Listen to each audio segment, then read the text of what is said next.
చాలా రోజుల తర్వాత మళ్ళా మీడియా మిత్రులందరినీ చూడడం చాలా సంతోషంగా ఉంది. మీ ద్వారా ప్రజలకు ఈ 15 రోజులు లేనటువంటి అంశాల్లో కొన్ని అంశాలు మాట్లాడదామని ఈరోజు మీడియా సమావేశం ఏర్పాటు చేయడం జరిగింది. ప్రధానంగా మీరు చూసినట్టయితే ఇప్పుడున్నటువంటి కాంగ్రెస్ ప్రభుత్వం అనుక్షణం కేసీఆర్ గారు జపం చేయడం, అనుక్షణం కేసీఆర్ గారి పరిపాలన బాగాలేదని చెప్పడం తప్పితే మరి వాళ్ళు ప్రజలకు ఏం చేస్తున్నారని మాత్రం ఇప్పటికి కూడా చెప్పడం లేదు. అన్ని రకాలుగా ప్రజల్ని ఫెయిల్ చేసి నిన్న మొన్న వరదలు వస్తే కూడా కనీసం ప్రభుత్వం ఆదుకోలేనటువంటి దయనీయమైనటువంటి పరిస్థితిలో ఉన్నది. అంతేకాదు మేమందరం ఎంపీలుగా పనిచేసినటువంటి అనుభవం ఉంది. కేసీఆర్ గారు అయితే యూరియా కోసం మమ్మల్ని 6 నెలల ముందు నుండి చేజ్ చేసేవాళ్ళు. మీరందరూ వెళ్ళండి, తీసుకురండి, మంత్రుల్ని కలవండి, యూరియా ముందే తెచ్చుకుందాం, స్టాక్ పెట్టుకుందాం అని చెప్పి. అంటే ఒక పద్ధతి, ఒక ఆలోచన, ప్రజల పట్ల కన్సర్న్ ఉన్న ప్రభుత్వాలు ఎట్లా నడుస్తాయో ఒక తార్కాణంగా పనిచేసి చూపించినటువంటి కేసీఆర్ గారు ఒక పక్కన ఉంటే, ఇవాళ కాంగ్రెస్ పార్టీ లిటరల్గా కంప్లీట్గా ప్రజలను సేవ చేయడంలో, ప్రజలకు సేవ చేయడంలో ఫెయిల్ అయినటువంటి పార్టీగా కనిపిస్తున్నటువంటి సందర్భం.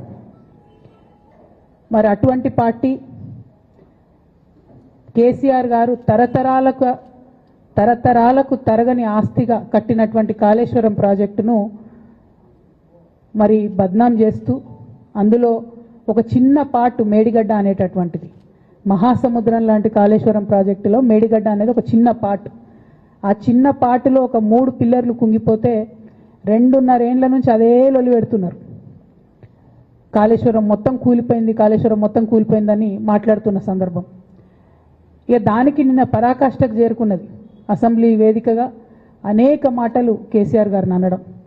నేను కేసీఆర్ గారి కూతురుగా, కేసీఆర్ గారిని దగ్గర నుండి చూసినటువంటి వ్యక్తిగా చెప్తున్నాను. ఫస్ట్ టైము ప్రభుత్వంలోకి రాగానే, అధికారంలోకి రాగానే ఒక 6-7 నెలలు అయితే కేసీఆర్ గారు తన ఆఫీస్ రూమ్లో ఒక టేబుల్ మీద ఒక వాల్ అంతా కూడా పెద్ద టీవీ స్క్రీన్ ఉంటే 6-7 నెలలు కంప్లీట్గా రీసెర్చ్లోనే ఉన్నారు. ఎట్లా నీళ్లు తీసుకురావాలి తెలంగాణకు, ఏం చేయాలి మనం అనేటటువంటి రీసెర్చ్లు ఉన్నారు. అటువంటి వ్యక్తి మీద ఇట్లాంటి నిందలేయడం అన్నది నిజంగా దారుణం. కేసీఆర్ గారికి తిండి ధ్యాస ఉండదు, డబ్బు ధ్యాస ఉండదు, ఉండేది ఒకటే, కేవలం తెలంగాణ ధ్యాస. నేను దాదాపుగా 2006 నుండి యాక్టివ్గా పాలిటిక్స్లో నేను కూడా పాల్గొంటూ వస్తున్నాను, తెలంగాణ ఉద్యమంలో పాల్గొన్నాను. అప్పటి నుంచి ఇప్పటి వరకు కూడా నేను చూస్తున్నా, ఎప్పుడు కూడా కేసీఆర్ గారు తెలంగాణ విషయం తప్పితే, ప్రజల విషయం తప్పితే పర్సనల్ విషయాలు మాట్లాడే టైము 0.1% కూడా ఉండదు. అటువంటి ఒక మహానేత మీద, అటువంటి ఒక మహానాయకుడి మీద ఇన్ని అబాండాలు వేస్తూ, దాన్ని రోజుకొక రీతిగా చెప్పుకుంటూ, మాట్లాడితే చాలు కేసీఆర్ అవినీతి చేసిండు, మాట్లాడితే చాలు కేసీఆర్ ఏదో 1,00,000 కోట్లు దోసుకున్నాడు, నిజాం కన్నా రిచ్ అవ్వాలనుకున్నాడట. డెఫినెట్గా నిజాం బాటలోనే నడుస్తాం. నిజాం కట్టిన ఉస్మాన్ సాగర్లోనే కదా ఇయ్యాలటి కూడా హైదరాబాద్ ప్రజలు నీళ్ళు తాగుతున్నది. ఆ నిజాం ఆదర్శం, ఆ నిజాం స్ఫూర్తి అని కేసీఆర్ గారు చాలా సందర్భాలలో చెప్పిండ్రు.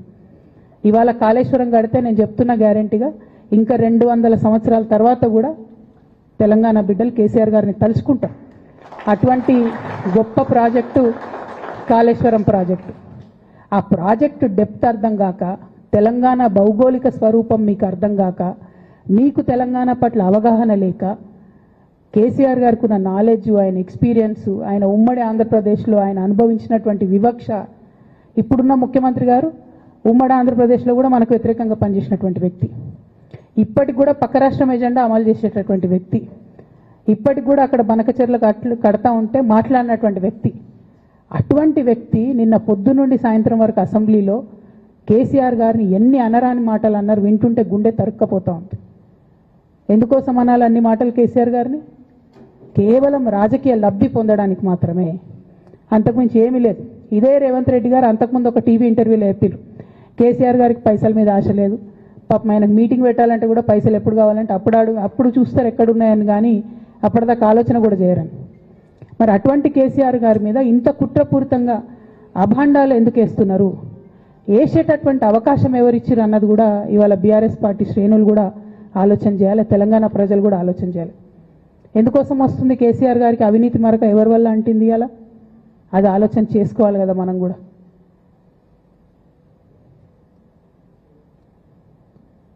కొంతమంది కేసీఆర్ గారి పక్కన ఉన్నటువంటి వాళ్ళు కేసీఆర్ గారి పేరు చెప్పుకొని అనేక రకాలుగా లబ్ధి పొంది వారు చేసినటువంటి అనేక చెత్త పనుల వల్ల ఇవాళ కేసీఆర్ గారి పేరు బద్నామయ్యే పరిస్థితి వచ్చింది.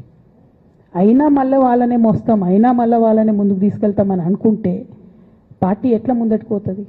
ఒక బిడ్డగా నిజంగా నేను బాధపడతా ఉన్నా. ఇవాళ 5 సంవత్సరాలు ఇరిగేషన్ మంత్రిగా చేసినటువంటి హరీష్ రావు గారిది మేజర్ పాత్ర లేదా దీంట్లో? అందుకే కదా కేసీఆర్ గారు వారిని సెకండ్ టర్మ్లో తప్పించిండ్రు. ఈ మొత్తం కాళేశ్వరం ఎపిసోడ్లో కేసీఆర్ గారికి మరక అంటిందంటే 2-3 వ్యక్తులు కారణం. మాజీ రాజ్యసభ సభ్యుడు ఒకలైతే, హరీష్ రావు గారు ఒకలైతే, మేఘా కృష్ణారెడ్డి గారు ఇంకోడు, మేఘానో బోగానో ఏదో. ఈ పెద్ద పెద్ద కాంట్రాక్టర్లు అందరితో కుమ్మక్కై కేసీఆర్ గారు ప్రజల కోసం ఆలోచన చేస్తే, నీళ్ల కోసం ఆలోచన చేస్తే, వీళ్ళు సొంత వనరుల కోసం, డెవలప్మెంట్ కోసం, ఆస్తులు పెంచుకోవడం కోసం ఆలోచన చేసి ఇవాళ మీ వల్ల రేవంత్ రెడ్డి లాంటి వ్యక్తి, తెలంగాణ ఉద్యమానికి సంబంధం లేని వ్యక్తి, కేసీఆర్ గారి కాలి గోటికి సరిపోని వ్యక్తి, ఆయన నిలబడి కేసీఆర్ గారిని చేయెత్తి చూపించి కేసీఆర్ గారి మీద సిబిఐ ఇవాళ నేను వేస్తా అని చెప్తున్నాడంటే కారణం ఎవరు దీనికి? నేను భరించిన, ఇదే హరీష్ రావు గారు, ఇదే సంతోష్ రావు గారు అనేక కుట్రలు చేసినా కూడా భరించిన. నా మీద ఓపెన్గా మీడియా మిత్రులందరితో రకరకాల మాటలు చెప్తే కూడా నేను భరించిన. నా పర్సనల్ అటాక్కి నేను ఎప్పుడు కూడా వాళ్ళను ఇంతవరకు పేరు పెట్టి పిలవలేదు, మాట్లాడలేదు. ఫస్ట్ టైం చెప్తున్నా. నేను ఎందుకోసం చెప్తున్నా? కేసీఆర్ గారికి ఈ వయసులో సిబిఐ ఎంక్వైరీ ఏందండి? ఎందుకోసం ఆ కర్మ పట్టింది? ఎందుకు భరించాలి? ఇటువంటి వాళ్ళని చూస్తూ ఎందుకోసం ప్రొటెక్ట్ చేసుకోవాలి?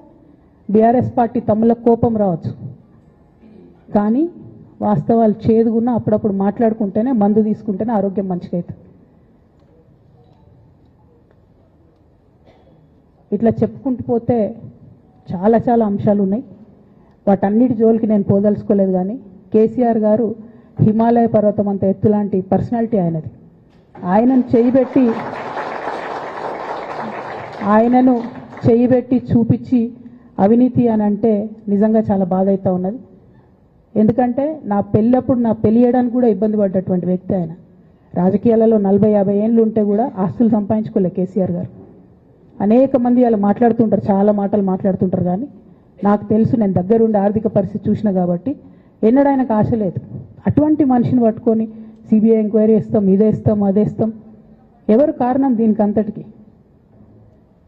ఈ చేతగాని కాంగ్రెస్ ప్రభుత్వం మీ ఏసీబీ వాళ్ళు పోయి కాళేశ్వరంలో పనిచేసిన 3 ఇంజనీర్లను పట్టుకుంటే ఒక్కొక్క ఇంజనీర్ దగ్గర 100 కోట్ల ఆస్తులు వెళ్తే మీకు ఎందుకు ఎంక్వైరీ చేసే దమ్ము లేదు? వాళ్ళు వెనకాల ఎవరు ఉన్నారో ఎందుకు ఎంక్వైరీ చేస్తలేరు?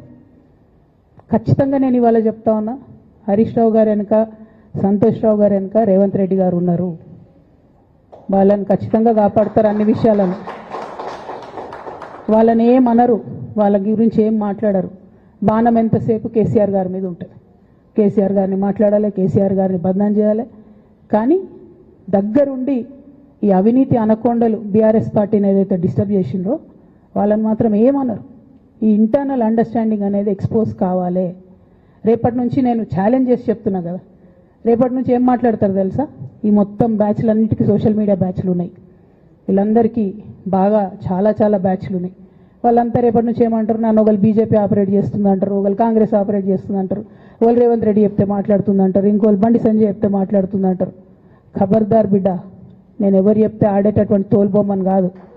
నాది నాది నాది నాది కేసీఆర్ బ్లడ్, నా తెలంగాణ బ్లడ్. ఇండిపెండెంట్గా నేను అనుకున్న విషయాన్ని చెప్తున్నాను. దానికి పొలిటికల్గా ఇబ్బంది అయినా, కష్టమైనా, నష్టమైనా నేనే భరిస్తా. కానీ దేవుళ్ళ లాంటి మా నాన్నను ఇవాళ సిబిఐ ఎంక్వైరీ చేసిండ్రంటే కడుపు రగులుకపోతా ఉంది ఒక బిడ్డగా. అందుకే చెప్తున్నా, ఇన్ని రోజులు చెప్పలే. ఆ మధ్యలో పోయినసారి నా కొడుకు గ్రాడ్యుయేట్ అయినప్పుడు వచ్చినప్పుడు నేను మా నాన్నకు రాసుకున్న లెటర్ లీక్ చేస్తే కూడా ఆ 70, 80, 90 రోజుల నాకు నరకం చూపిస్తున్నారు. ప్రతిరోజు సోషల్ మీడియాలో ఇష్టం వచ్చినట్టు రాపిస్తున్నారు. ఎప్పుడు వీళ్ళ పేర్లు తీసుకోలే, ఇష్టం వచ్చినట్టు ప్రెస్ వాళ్ళకు మాట్లాడుతూ చాలా విషయాలు చెప్తున్నారు. ఎప్పుడు వాళ్ళ పేర్లు తీసుకోలే. ఇలా తీసుకుంటున్నా, ఎందుకంటే విషయం నాది కాదు, ఇది తెలంగాణ పరువు ప్రతిష్టకు సంబంధించిన విషయం. ఇలా దేశంలో ఏ మూలకు పోయినా ఎక్కడికి పోయినా కేసీఆర్ అంటే ఒక మహానాయకుడు, త్యాగం చేసిన నాయకుడు అని చెప్పి మాట్లాడతారు. రేపటి నుంచి ఏం మాట్లాడతారు? సిబిఐ ఎంక్వైరీ చేస్తే ఏం మాట్లాడతారు? కేసీఆర్ అంటే సిబిఐ కేసు అంటారు. మా నాన్న పరువు పోతే నాకా బాధ, మీకా? మీకు పైసలు కావాలి కదా, మీకు పేరుతోనేం పని? ఇంకా కూడా ఈ విషయాలు అర్థం చేసుకోకుండా, ఇంకా కూడా ఇటువంటి వ్యక్తుల్ని దూరం పెట్టుకోకుండా ఉంటే ఇక కేసీఆర్ గారి మీద సిబిఐ కేసు వేసేటటువంటి స్థాయికి వచ్చినాక ఏం పార్టీ ఉంటేంది పోతేంది. బీఆర్ఎస్ పార్టీ నాయకులు నన్ను తిట్టుకున్నా సరే, లోకల్ బాడీ ఎన్నికలలో నాకు నష్టం జరుగుతుంది అనుకున్నా సరే, మా నాన్న మీద సిబిఐ ఎంక్వైరీ పడ్డాక ఏముంది, తొక్కల ఎలక్షన్ ఒకటి గెలుస్తారు, ఒకటి ఓడిపోతారు.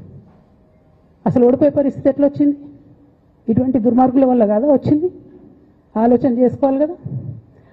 అంటే నా దగ్గర పైసలు ఉన్నాయి, టీవీలు ఉన్నాయి, సోషల్ మీడియాలు ఉన్నాయి, ఏటు పడితే అటు మాట్లాడతామంటే తోలు తీస్తాం చెప్తున్నా నేను. గీత గీసుకుంటాం బిడ్డ. మీరు ఒక్క కమెంట్ పెడితే మేము 10 చేస్తాం. ఏది పడితే అది మాట్లాడచ్చు సోషల్ మీడియాలో అనుకుంటూ చూసుకుంటూ ఊరుకుంటున్నా.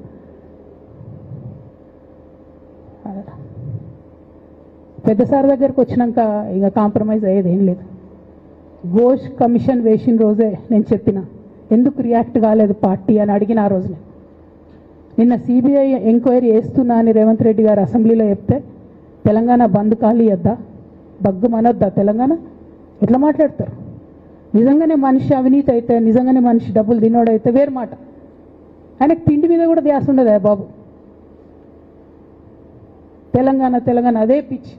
అట్లాంటి మనిషిని పట్టుకొని ఇవాళ ఏది పడితే అది మాట్లాడితే కూడా రియాక్ట్ కాకపోవడం చాలా దారుణం, చాలా దారుణం. నేను దీన్ని తీవ్రంగా ఖండిస్తున్నా.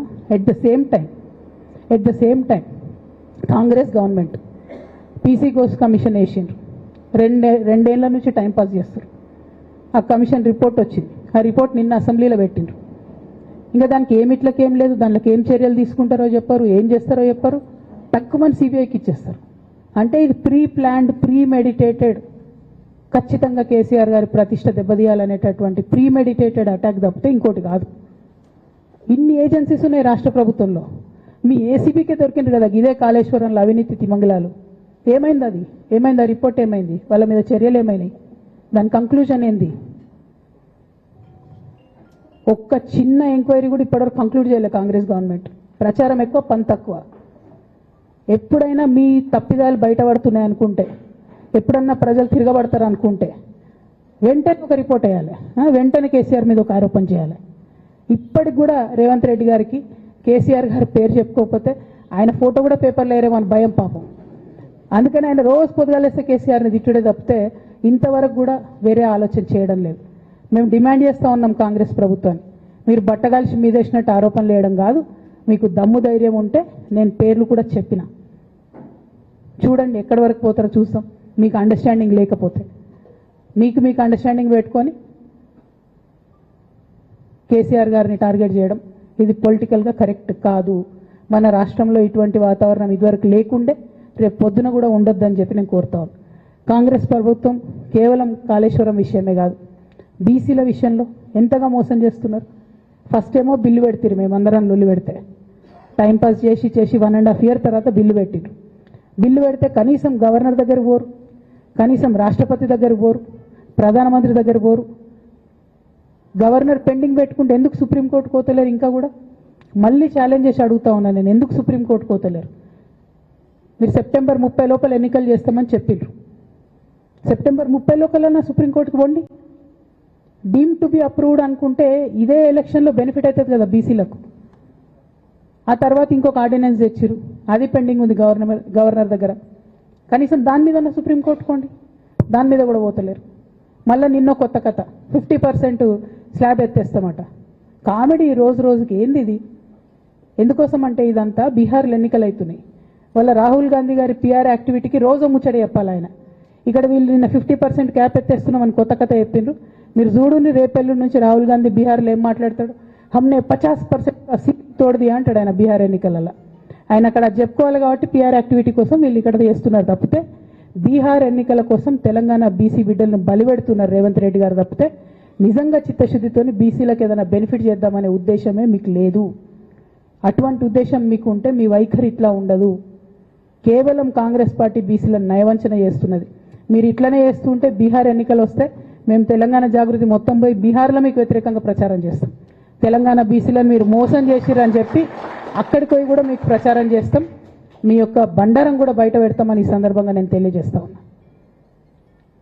బీసీల విషయమైనా కాళేశ్వరం విషయమైనా చిత్తశుద్ధి లేనటువంటి కాంగ్రెస్ పార్టీని ఖచ్చితంగా మీ వైఖరిని ఎండగడతామని చెప్పి తెలియజేస్తూ, సిబిఐ ఎంక్వైరీ చేసుకున్నా మీరు ఏ ఎంక్వైరీ చేసుకున్నా కేసీఆర్ గారు మాత్రం కడిగిన ముత్యంలాగా బయటకు వస్తారని మళ్ళొకసారి తెలియజేసుకుంటూ మీ అందరి దగ్గర కూడా నేను సెలవు తీసుకుంటా ఉన్నాను. Thank you. జై తెలంగాణ, జై జాగృతి, జై కేసీఆర్.